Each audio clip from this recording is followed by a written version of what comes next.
Okay, so last week I talked about where is it written and about our ability to ignore everything that's come up to this point and start from a truthful place of pure possibility and just decide what it is we want. Where is it written? So then Heather sends me this song called Camouflage. And the title of my talk this week is called To Be Clear, ... To be clear. So first I want to tell you what camouflage really means, what the definition is. It's the use of any combination of things to either conceal or disguise one thing as something else. The use of any combination of things to either conceal or disguise one thing as something else. So camouflage really kind of is the opposite of clarity. Camouflage is what muddies everything up. Camouflage is what takes your individuality and your speciality and your uniqueness away so that you blend in with everything. I was up in the not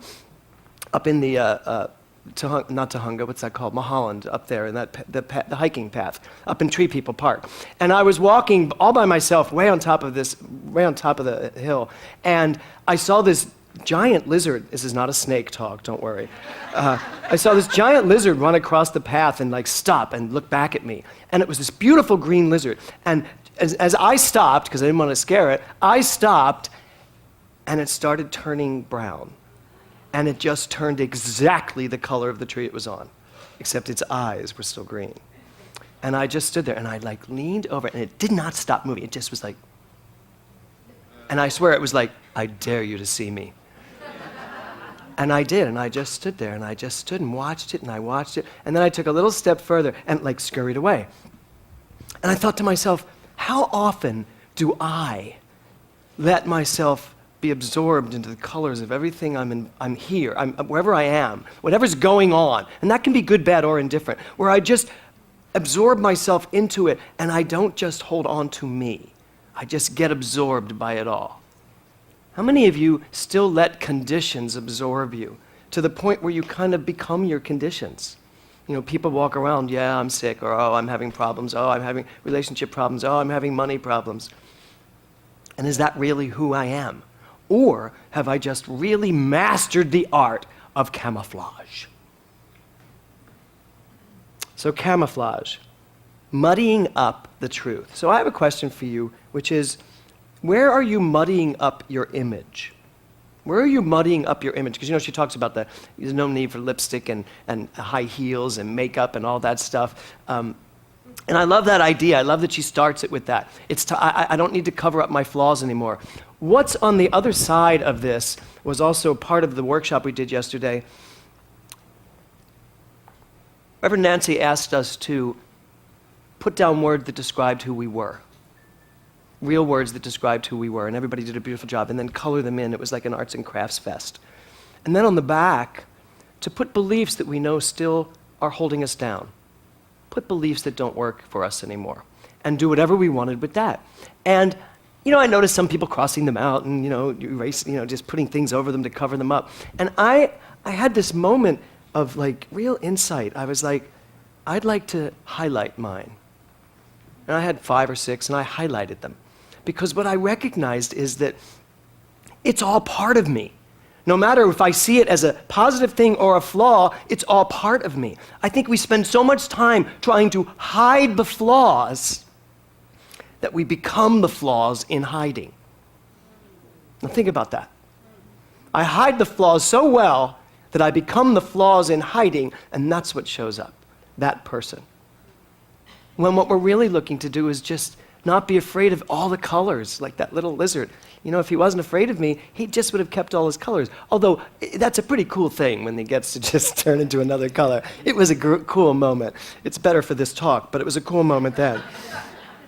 So, when I grew up Catholic, I was taught that I was made in the image and likeness of God. I was made in the image and likeness of God. Now, I thought at the time, as I think most people do, that meant that, not that I was made in the image of God, but that God, now we've turned this around to, God is actually turned into something that we've made into the image of us. So that we're basically saying, God is this because I am this. And what I'm starting to understand is that this idea that I am made in the image and likeness of God, and I put God out here somewhere thinking of what that is, I'm constantly trying to be something out there instead of just being myself. I'm constantly trying to put on different colors that I think maybe are God colors. I'm trying to be that version of God, and that basically camouflages us from being who we are. It's like the things on the back of my card aren't really God, so I can't really deal with those things. And that's why so many people get in trouble with their demons, because they're trying so hard to avoid them, to fight them, to push them away, that they're not willing to find out, why are you here? Why are you here? Why am I afraid? Why is this going on in my life? Why does this, and I love this, why does this happen in my life? Again, and again, and again. Any of you have any agains? And again, and that happened again. And again, and every time we're saying to ourselves, why? Because we're not really wanting to hear the answer to why. So, where are we concealing? Where are you? Where am I? Where are we concealing our greatness? In CPR, I really got it. God means greatness on demand. Greatness on demand. That's what I am. That's what's inside each and every one of us. So where are we concealing it? I loved Terry Taylor's meditation this morning because he used the Mary Mana Morrissey question. What do you love to do? What is it that you love to do? And are you willing to actually do that? So where are we concealing our greatness? And where are we creating false identities to make up for the flaws that we think are flaws? Because guess what? Most of our flaws aren't flaws. Most of our flaws are there to give us a great gift if we're willing to just take a look at them. Do y'all agree? And the rest of you? The rest of you are like, I'm not sure yet. Keep talking. I'll catch up and let you know. I love that about the song. I really do. I love the idea of going out in the day, going through your day without makeup and high heels. I do it. So I don't know why you don't do it. Oh, I could go in a whole different talk now, but I won't. So Terry Cole Whittaker wrote a book called What You Think of Me Is None of My Business. Right? Great book. It defined a generation years ago. What you think of me is none of my business. But in CPR, what I came to the understanding is that what I think of me is the only thing that matters. What I think of me. And what you think of yourself is the only business you should be a part of. And I'm not talking about becoming so egotistical. It's all about me, me, me. Although it is always about me, the mental equivalent of what's going on in your mind, because that's what's playing out in your life. But when you are willing to really, the only thing is that your business is what you think about you, because what you think about you is literally building the life that you are living. If you think that you are inadequate, you're having an inadequate experience of life. If you think that you are less than, then you are having a less than experience of life. If you think that you are God and that you are possible in every given situation, then you are having that experience of life. If you think you are prosperity on demand, pod. If you think you are prosperity, then you are having that experience of life. Are you getting this yet? So what you think about you is so important. In fact, it's one of the only important things that matters. So, I decided after Karen was going to read that to read it again for you. I kind of wish she was reading it again, but so take a deep breath.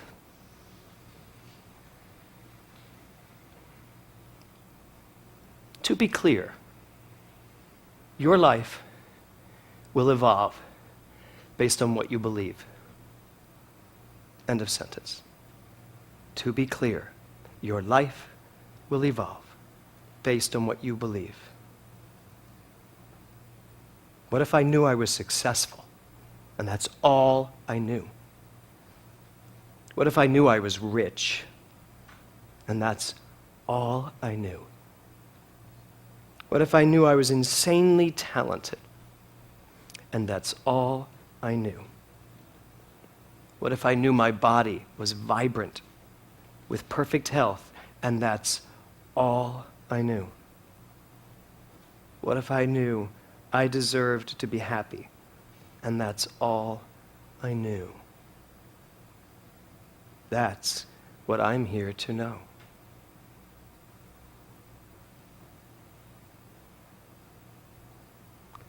So how much camouflage do we put up in front of all those things? Rich, happy, successful, healthy. What are we putting in the way of what we want to know? And basically, what we want to know is the truth. Yo-Yo Ma, world-famous cellist, he said this: music is powered by ideas.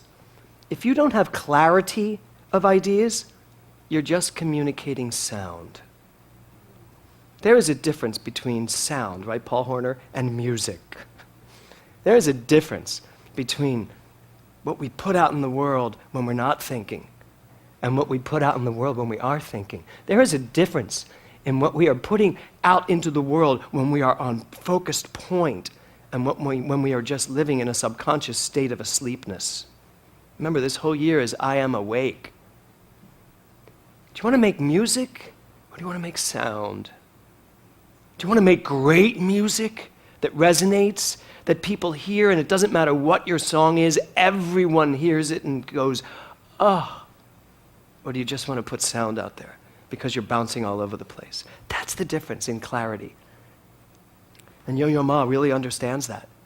If I get focused, if I get clear, if I am on point, if I am in touch, if I know who I am, then I put brilliant music out into the world.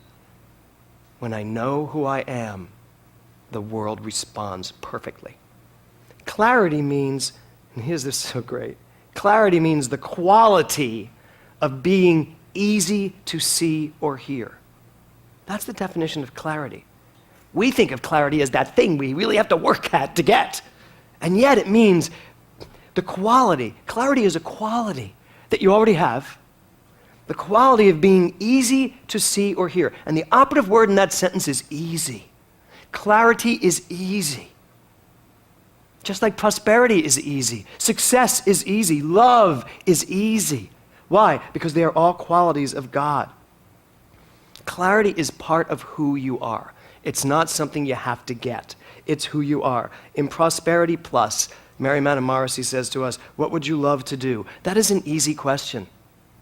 And it's been something that I've been hearing all around me. All around me, I've been hearing around this center since we started this course. That question's come up and really turned people around. What would you love to do? Now, you don't need to raise your hand, but just ask yourself, am I doing what I love to do? Am I one of those people who somehow I've gotten to the age of, for me, 59 years old, and I know what I can do. I know what I'm capable of doing. Or is the real question, what do I love to do? And am I doing that? Now, when I ask myself that question, I am doing what I love to do. What I'm doing right this second, I love to do.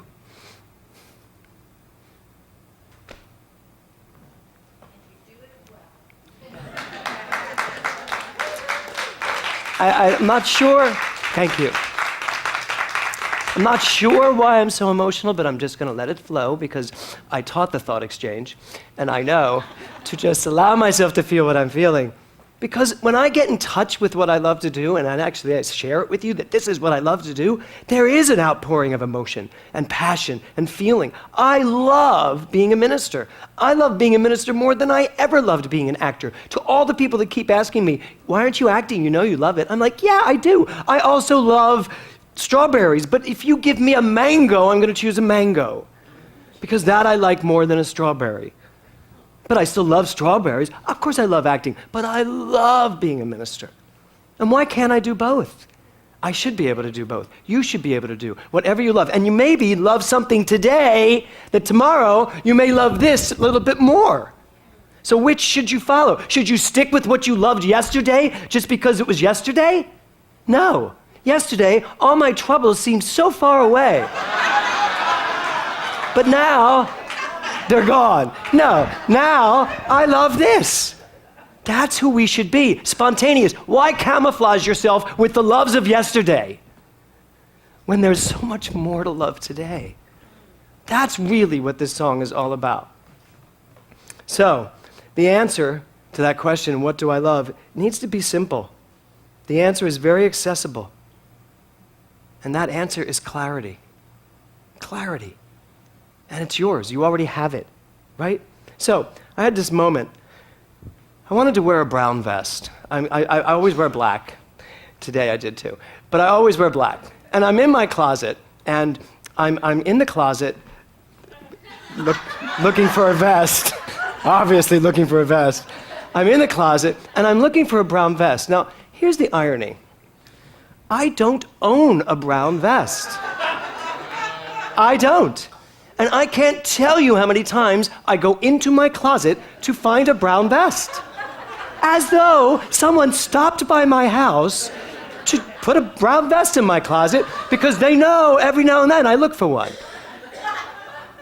And I sit there and I just started laughing. I was like, I'm looking in the closet and I went, you don't own a brown vest. And then I hear in my head, go buy one. Clarity. Clarity. And how much unclarity have I been filling into my closet of looking for that brown vest that I don't own? And the funny thing is, John Livesey owns a brown vest. I think I'm always looking in my closet hoping you left it at my house. Really, because I know the brown vest I'm looking for in my closet. And I'm not just telling you a funny story about me, because you all have a brown vest you keep looking for. You do. You all have something you keep looking for, yet you haven't bought it yet, and you haven't put it in the closet to use. And you keep looking for it, and you keep thinking it's there. Well, guess what? It's not. Go buy it. How do we buy things in religious science? Mentally. You must be equal to it. Stop camouflaging it with everything else. And my closet has a lot to camouflage. Lots of things in my closet. So, where are you muddying your life with your mind? Where are you muddying the clarity that is yours? Where are you not being clear? And another question, what are you afraid of seeing? This is a big one.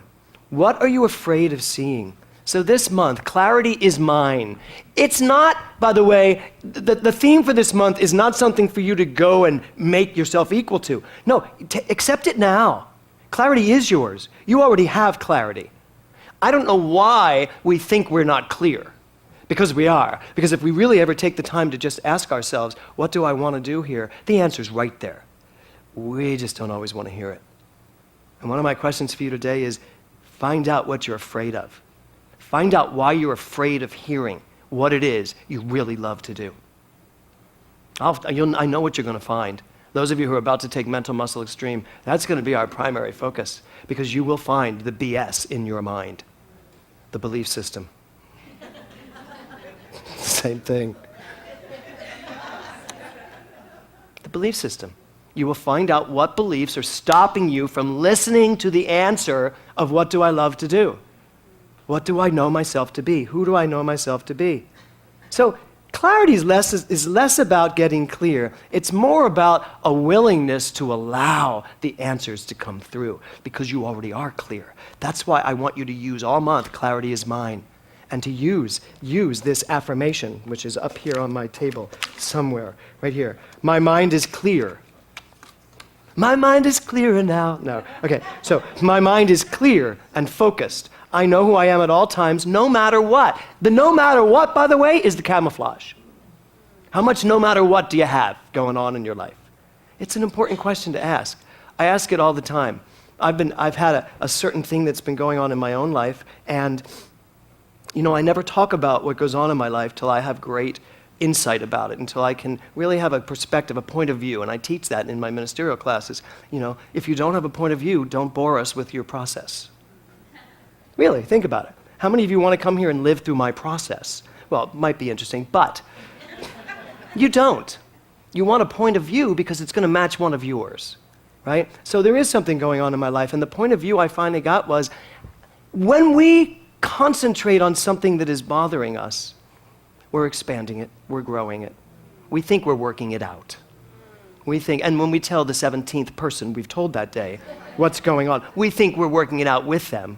We're not. We're giving them ammunition to expand it for us, because most of the time they're going to tell us they feel the same exact way about that person or thing, and then we just grow it some more.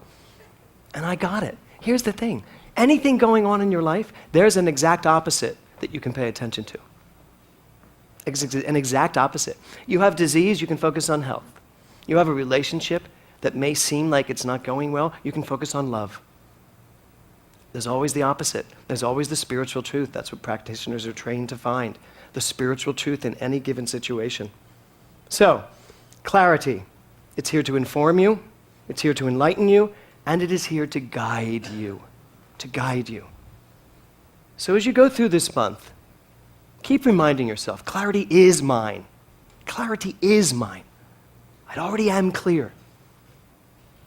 Can I tell you my vision of what's going to happen this month? Because I have a great understanding of what's going to happen this month. All of your heads are going to explode. Literally, it'll be like a Mardi Gras feast, right? All of your heads are going to be these piñatas, and they're just going to explode. And all of the core beliefs, all of the BS of your mind is just going to pop up and out because you're going to embrace clarity. And what's going to be left is this kernel of truth that tells you not only who you are, but why you're here, what it is that you love doing, what is your passion, and it's going to also give you everything you need to accomplish it. That's my vision. Now, your part in this vision is for you to walk through this month, not just saying clarity is mine, not just saying I'm clear on who I am, but believing it. Because until you believe it, they're just words on a card or a theme that I come up with. This month, let's not have it be a theme that I've come up with. Let's have it as a call to action that we take to heart and we live. Because the truth is, clarity is yours, clarity is mine. It's already a done deal. Now let's let it do what it's here to do. Namaste.